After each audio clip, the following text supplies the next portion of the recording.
നമസ്തേ. കഥകളി സ്വാഗതത്തിലേക്ക് സ്വാഗതം. ഇന്ന് കലയരങ്ങിൻ്റെ ദിവസമായതുകൊണ്ട് ഒരു സാഹിത്യ വിചാരം തന്നെയാണ് നടത്തുന്നത്. കഴിഞ്ഞ ദിവസം നമ്മൾ ഒരാളെ സ്വീകരിക്കുന്നത് നമസ്തേ പറഞ്ഞ് എന്ന് അതിൻ്റെ പൊരുൾ പറഞ്ഞു.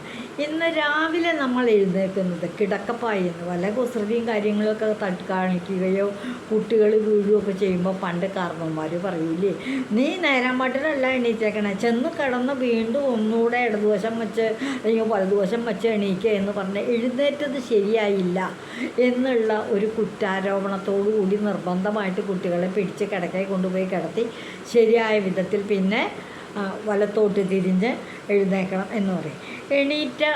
ശരിയായ വിധത്തിൽ എഴുന്നേക്കേണ്ടതായ ഒരു വിധം നമ്മുടെ ഗുരുകാരണവന്മാർ നമുക്ക് പറഞ്ഞു തന്നിട്ടുള്ളതിൻ്റെ ഒരു ഓർമ്മ ഞാൻ പറയട്ടെ എന്ന് വെച്ച് അത് ഇന്നത്തെ കുട്ടികളത് പലരും അനുസരിക്കുന്നുണ്ടാകാം, ചിലരില്ലായിരിക്കാം.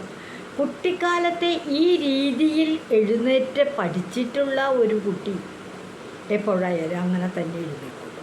കാര്യം ഉറപ്പാണ്.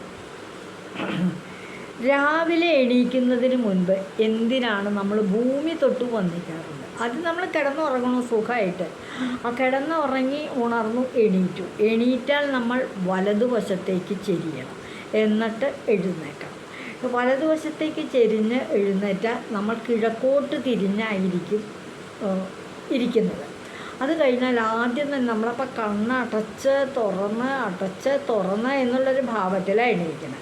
എണീറ്റ് കഴിഞ്ഞാൽ ആദ്യം ചെയ്യേണ്ടത് എന്താണെന്നറിയാമോ? നമ്മുടെ 2 കൈപ്പടങ്ങൾ അങ്ങോട്ട് നിവർത്തുക, അതിലേക്ക് നോക്കുക. അപ്പം നമ്മൾ രാവിലെ തന്നെ കണി കാണുന്നത് എന്താ? നമ്മുടെ ഉള്ളം കൈയാണ്. നമ്മുടെ ഉള്ളം കൈയിൽ, പ്രത്യേകിച്ച് വലത്തെ കൈയിൻ്റെ ഉള്ളം കൈയിൽ ആദ്യം വിരൽ തുമ്പത്തിരിക്കുന്നത് കരാഗ്രേ വസതേ ലക്ഷ്മി. കരത്തിൻ്റെ കയ്യിൻ്റെ അറ്റത്ത്, വലത് കയ്യിൻ്റെ ഈ ഭാഗത്ത് ഇവിടെയാണ് ലക്ഷ്മി ഇരിക്കുന്നത്. ലക്ഷ്മി എന്ന് പറഞ്ഞാൽ മഹാലക്ഷ്മി ധനലക്ഷ്മി, സമ്പത്തിൻ്റെ ദേവതയാണ് മഹാലക്ഷ്മി. അപ്പം നമ്മൾ ആദ്യം പ്രാർത്ഥിക്കുന്നത് കണി കണ്ട് കരാഗ്രേ വസതേ ലക്ഷ്മി. പിന്നീട് ഇങ്ങോട്ട് പോകുന്ന കരമധ്യ, ഉള്ളംകൈൻ്റെ ഈ നടുക്ക് ഇവിടെ കരമധ്യ സരസ്വതി ആരാ? വിദ്യയുടെ, എഴുത്തിൻ്റെ, പഠിത്തത്തിൻ്റെ ഒക്കെ വിദ്യാദേവതയാണ് സരസ്വതി. പണ്ട് കാലത്തൊക്കെ നാരായം കൊണ്ടാണ് എഴുതാറ്. അപ്പം നാരായത്തിൻ്റെ ഒരു തുമ്പുപടം ഇങ്ങനെ കയറിയിരിക്കുമ്പോൾ നാരായ എപ്പോഴും ഇവിടം ടച്ച് ചെയ്തിട്ടായിരിക്കും. അതുകൊണ്ടാണ് കരമധ്യ സരസ്വതി. നമ്മുടെ ഉള്ളം കൈയിൻ്റെ നടുവിൽ വിളങ്ങുന്ന ദേവി അമ്മേ സരസ്വതി, എനിക്ക് വിദ്യയേകണേ. ആദ്യം ലക്ഷ്മിയോട് പ്രാർത്ഥിച്ചു ധനമേകണേ, പിന്നെ വിദ്യയേകണേ. ഇനിയോ കരമൂലേ ശ്രീ പാർവതി. കരമൂലെന്ന് കൈയിൻ്റെ ഈ ഭാഗം, ഇപ്പോഴത്തെയാണ് ശക്തി, ആദിപരാശക്തി ശക്തിദേവി ശ്രീപാർവതി. 3 ആളെ നമ്മൾ പ്രാർത്ഥിച്ചു: ധനലക്ഷ്മി, സരസ്വതി, പാർവതി, ശക്തി സ്വരൂപിണി. അതിന് ശേഷം നമ്മൾ കാല് നിലത്ത് വയ്ക്കും. കാല് നിലത്ത് വച്ചിട്ട് ആദ്യം തന്നെ കാല് ഭൂമിയിൽ തൊട്ട് ഒന്ന് നെറുകയിൽ വയ്ക്കുക, വന്നിക്കുക. ശിരസിൽ വച്ച് ഒരു ക്ഷമാപണ മന്ത്രം ക്ഷമിക്കാനാണ് പറയുന്നത് ഭൂമിദേവിയോട്. എന്താ? നമ്മൾ ഈ കാല ആദ്യങ്ങൾ വച്ചു കഴിഞ്ഞിട്ട് സമുദ്രവസനേ ദേവി പർവ്വതസ്തനമണ്ഡലേ വിഷ്ണുഭസ്തി നമസ്തുഭ്യം പാദസ്പർശം ക്ഷമസ്വമേ. അതായത് ഇങ്ങനെ ചൊല്ലിയാണ് ഭൂമി തൊട്ട്. അതായത് സമുദ്രവസനേ ദേവി എന്ന് വെച്ചാൽ സമുദ്രത്തിലും ഭൂമിയിലും ഒക്കെ ഇതായിട്ടുള്ള ഭൂമിദേവിയെ സംബോധന ചെയ്യുന്നതാണ്. പർവ്വതസ്ഥന മണ്ഡലേ, പർവ്വതങ്ങളും ഒക്കെ സ്ഥലമായ രൂപത്തിലൊക്കെ വാഴുന്ന ദേവി. വിഷ്ണുപത്നി നമസ്തുഭ്യം, വിഷ്ണുവിൻ്റെ ഭാര്യ കൂടിയാണ് ഈ ഭൂമിദേവി. പാദസ്പർശം ക്ഷമസ്വമി, എൻ്റെ പാദം കൊണ്ട് ഞാൻ അമ്മയേതാ ചവിട്ട് ഭൂമിയിൽ ഇനി ചവിട്ടി നടക്കാൻ പോവുക ഇന്നത്തെ ദിവസം മുഴുവൻ.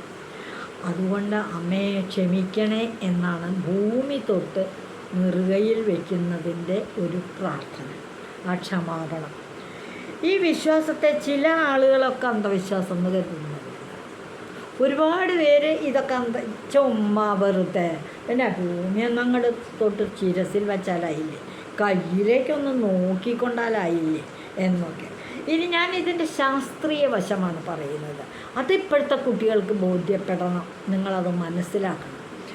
നമ്മൾ ഒരു വ്യക്തി ഉറങ്ങിക്കിടക്കുമ്പോൾ അയാളുടെ ശരീരത്തിൻ്റെ അകത്ത് കുടികൊള്ളുന്ന ഊർജം, എപ്പോഴും നമുക്ക് ചൂടും ഊർജ്ജമൊക്കെ നമ്മുടെ ശരീരത്തിൽ ഉണ്ടാകുകയാണല്ലോ. ഊർജത്തിന് വേണ്ടി, ഊർജം കിട്ടാനല്ലേ നമ്മൾ ഭക്ഷണം കഴിക്കുന്നതൊക്കെ. അതിന് സ്റ്റാറ്റിക് എനർജി അഥവാ പൊട്ടൻഷ്യൽ എനർജി എന്ന് പറയും. ഈ സ്റ്റാറ്റിക് എനർജി എന്ന് പറയുന്നത് ഒരു മലിനമായ ഊർജ്ജമാണ്. നമ്മൾ ഉറങ്ങുന്ന സമയത്ത് ഉണ്ടാകുന്ന ഊർജം, ഭക്ഷണം കഴിച്ചിട്ടാണ് ഊർജം ഉണ്ടാകുന്നുണ്ടെങ്കിൽ അത് അത്ര ശരീരത്തിന് ഗുണം ചെയ്യുന്നൊരു ഊർജമല്ല. അതുപോലെ അതിനെ പൊട്ടൻഷ്യൽ എനർജി എന്നും പറയും. ഈ ഇപ്പോൾ പ്രഷർ തന്നെ, കൊളസ്ട്രോൾ തന്നെ ഉണ്ടല്ലോ, 2 തരം. കൊളസ്ട്രോൾ വേണം, ചീത്ത കൊളസ്ട്രോൾ വേണ്ട, അങ്ങനെ. എന്നാൽ എഴുന്നേൽക്കുന്ന സമയത്ത് അത് ഡൈനാമിക് എനർജി ആയിട്ട്, അതായത് കൈനറ്റിക് എനർജി ആയിട്ട് എന്ന് പറഞ്ഞാൽ ഗുണമുള്ള എനർജി ആയിട്ട് മാറണം. അതിനു വേണ്ടി ഭൂമിയിൽ നമ്മൾ തൊടുന്നതോടു കൂടിയിട്ട് ശരീരത്തിലെ ഈ മലിന ഊർജം വിസർജിച്ച് ശുദ്ധോർജം ശരീരത്തിൽ നിറയ്ക്കേണ്ടതുണ്ട്. ഭൂമിയിൽ തൊട്ട് ഇനിയുള്ള പ്രവർത്തനങ്ങൾക്ക് നമുക്ക് ഈ മലിനമായ ഊർജമല്ല വേണ്ടത്, നല്ല തെളിവുള്ള ശുദ്ധമായ ഊർജമാണ് വേണ്ടത്. ഇങ്ങനെ ഉണർന്ന് എണീക്കുമ്പോൾ കാലാണ് ആദ്യം തറയിൽ തൊടുന്നത് എങ്കിൽ ഊർജം കീഴോട്ടങ്ങോട്ട് ഒഴുകും. നമ്മൾ കാല് ഭൂമിയിൽ വെക്കുമ്പോൾ കീഴോട്ട് ഒഴുകും. അതോടുകൂടി ശരീരബലം ഇത്തിരി കുറയും, ശരീരത്തിൻ്റെ ശക്തി കുറയാണ് നമ്മുടെ കാല് ഊർജം കീഴ്പോട്ട് വരുമ്പോൾ. എന്നാൽ കയ്യാണ് ആദ്യം തറയിൽ തൊടുന്നതെങ്കിലോ, നമ്മൾ കീഴ്പോട്ട് ഭൂമിയെ തൊട്ട് നമസ്കരിക്കാൻ കുനിയുമ്പോൾ നമ്മുടെ കൈ ഭൂമിയിൽ തൊടുകയാണ്. അങ്ങനെയാണ് തൊടുന്നതെങ്കിൽ ഊർജമാകട്ടെ മുകളിലോട്ട് വ്യാപിക്കും. അവിടെയാണ് വ്യത്യാസം. കാല് തൊടുമ്പോൾ കീഴോട്ടേക്ക് ഒഴുകിപ്പോകും, കൈ തൊടുമ്പോൾ ഊർജം, നല്ല ഊർജം, ശുദ്ധ ഊർജം മുകളിലേക്ക് അങ്ങ് വ്യാപിക്കും. കയ്യിലൂടെ പുറത്തു പോകുന്നതോടെ ശരീരബലം ഇരട്ടിക്കും. അപ്പം കാലുവഴി മലിന ഊർജം പോകുന്നതിനേക്കാൾ വേഗമായിട്ട് കൈവഴി മേലോട്ട് കയറിയിട്ടാണ് ശരീരത്തിൽ നിന്നും മലിന ഊർജം പുറത്തു പോകുന്നത്. ആദ്യം നമുക്ക് ഉറങ്ങി എണീറ്റാൽ നമ്മുടെ ശരീരത്തിൽ രാത്രിയിൽ ഉണ്ടാകുന്ന മലിന ഊർജം പുറത്തു പോകേണ്ടത് അത്യാവശ്യമാണ്. എന്നിട്ട് ശുദ്ധമായ ഊർജം നിറയണം. അപ്പോഴാണ് നമുക്ക് നല്ല കരുത്തും ശക്തി. ഇത്തരത്തിലുള്ള ഒരു വലിയ ശാസ്ത്രീയമായ രഹസ്യം ഒളിഞ്ഞു കിടപ്പുണ്ട്. അതുകൊണ്ടാണ് ഈ നമ്മളെ ഭൂമി തൊട്ട്, ഭൂമി കാല് നിന്നിട്ട് കൂടാതെ കണ്ട് ഭൂമി കൈകൊണ്ട് ഭൂമിയും തൊട്ട് നമസ്കരിച്ച് പതുക്കനെ നിവരുക. അപ്പോഴേക്കും മലിന ഊർജമൊക്കെ പോയി, ശുദ്ധമായ ഊർജം വന്നു, നമ്മൾ നല്ല ഉഷാറായി. പിന്നെ എഴുന്നേറ്റ് നടന്നു കാര്യങ്ങൾക്കൊക്കെ പോയി. ഈ ശാസ്ത്രീയമായ സത്യം എന്ത്? ഉറങ്ങുന്ന സമയത്ത് നമ്മുടെ ശരീരത്തിൽ മലിന ഊർജം ഉണ്ടാകുന്നതും രാവിലെ അത് പുറത്ത് കളഞ്ഞ് ശുദ്ധ ഊർജം നിറയ്ക്കേണ്ടതും അത്യാവശ്യമാണെന്നുള്ള രഹസ്യം നമ്മുടെ ആചാര്യന്മാർക്കറിയാമായിരുന്നു.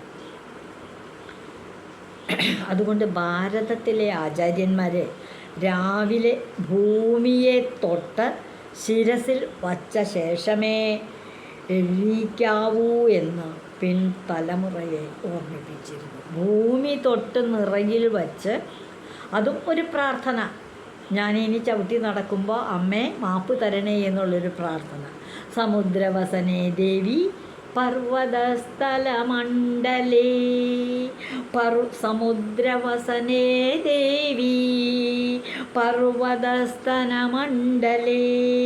വിഷ്ണുപത്നിരൂപിണി നീ നമസ്തുഭ്യം പാദസ്പർശം ക്ഷമസ്വമേ. എൻ്റെ പാദസ്പർശം കൊണ്ട് അമ്മയ്ക്ക് എന്തെങ്കിലും നോവുണ്ടെങ്കിൽ, വേദനയുണ്ടെങ്കിൽ, ബുദ്ധിമുട്ട് കഷ്ടപ്പാടൊക്കെ ഉണ്ടെങ്കിൽ ക്ഷമസ്വമേ. ഭൂമി തൊട്ട് നെറുകയിൽ വെച്ച് ഇങ്ങനെ പ്രാർത്ഥിക്കുകയും കൂടെ ചെയ്യാം. അപ്പോൾ അതുകൊണ്ട് എന്താ, നമ്മുടെ ശരീരത്തിലെ മലിന ഊർജം പുറത്തു പോകുന്നു, ശുദ്ധ ഊർജം വരുന്നു. അന്ന് ചവിട്ടി മെതിച്ച് നടക്കുന്നതിന് ഭൂമി ദേവിയോട് അഡ്വാൻസായിട്ട് മുൻകൂർ തന്നെ ഒരു മാപ്പപേക്ഷ. മാത്രമല്ല ആദ്യമേയുള്ള പ്രാർത്ഥന എന്താ, കരാഗ്രേ ലക്ഷ്മി ദേവി, എനിക്ക് ധനം ധാരാളം ഉണ്ടാകണേ, ലക്ഷ്മി ദേവി എൻ്റെ ഉള്ളം കയ്യിൽ വരണേ. അങ്ങനെയല്ലേ പൈസ എണ്ണണേ. ലക്ഷ്മി ദേവി കരമധ്യേ സരസ്വതി, എനിക്ക് വിദ്യയേകണേ, ശക്തി തരണേ.